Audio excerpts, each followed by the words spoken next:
حسن نے عبداللہ بن زید رضی اللہ تعالیٰ عنہ سے رسول اللہ صلی اللہ علیہ وسلم کے وضو کے بارے میں پوچھا تو انہوں نے پانی کا تشت منگوایا، اور ان پوچھنے والوں کے لیے رسول اللہ صلی اللہ علیہ وسلم کا سا وضو کیا۔ پہلے تشت سے اپنے ہاتھوں پر پانی گرایا، پھر 3 بار ہاتھ دھوئے، پھر اپنا ہاتھ تشت میں ڈالا اور پانی لیا، پھر کلی کی، ناک میں پانی ڈالا، ناک صاف کی 3 چلوؤں سے، پھر اپنا ہاتھ تشت میں ڈالا اور 3 مرتبہ منہ دھویا، پھر اپنے دونوں ہاتھ کہنیوں تک دوبارہ دھوئے، پھر اپنا ہاتھ تشت میں ڈالا اور سر کا مسح کیا، پہلے آگے لائے پھر پیچھے لے گئے 1 بار، ٹخنوں تک اپنے دونوں پاؤں دھوئے۔ صحیح بخاری حدیث نمبر 186۔ ابو جحیفہ رضی اللہ تعالیٰ عنہ کہتے تھے کہ ایک دن رسول اللہ صلی اللہ علیہ وسلم ہمارے پاس دوپہر کے وقت تشریف لائے تو آپ کے لیے وضو کا پانی حاضر کیا گیا، جس سے آپ نے وضو فرمایا۔ لوگ آپ کے وضو کا بچا ہوا پانی لے کر اسے اپنے بدن پر پھیرنے لگے۔ آپ نے ظہر کی 2 رکعتیں ادا کی اور عصر کی بھی 2 رکعتیں، اور آپ کے سامنے آڑ کے لیے ایک نیزہ تھا۔ صحیح بخاری حدیث نمبر 187۔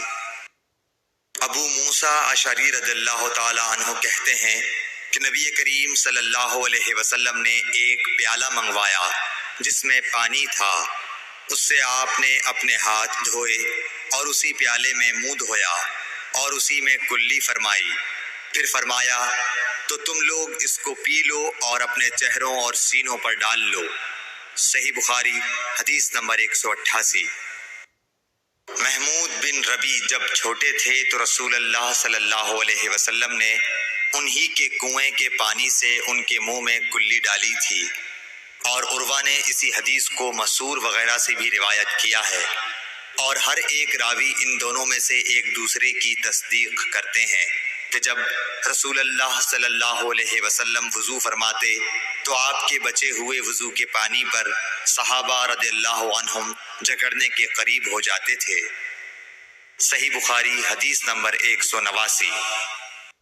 صائب بن یزید کہتے تھے کہ میری خالہ مجھے نبی کریم صلی اللہ علیہ وسلم کی خدمت میں لے گئیں اور عرض کیا کہ یا رسول اللہ، میرا یہ بھانجا بیمار ہے۔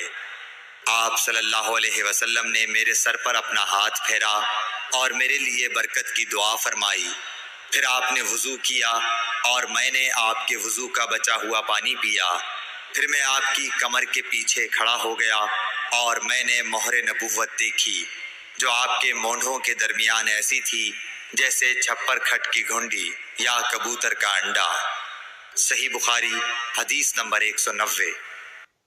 عبداللہ بن زید رضی اللہ تعالیٰ عنہ نے وضو کرتے وقت برتن سے پہلے اپنے دونوں ہاتھوں پر پانی ڈالا، پھر انہیں دھویا، پھر دھویا، یا یوں کہا کہ کلی کی اور ناک میں ایک چلو سے پانی ڈالا اور 3 مرتبہ اسی طرح کیا، پھر 3 مرتبہ اپنا چہرہ دھویا، پھر کہنیوں تک اپنے دونوں ہاتھ 2 بار دھوئے، پھر سر کا مسح کیا، اگلی جانب اور پچھلی جانب کا، اور ٹخنوں تک اپنے دونوں پاؤں دھوئے، پھر کہا کہ رسول اللہ صلی اللہ علیہ وسلم کا وضو اسی طرح ہوا کرتا تھا۔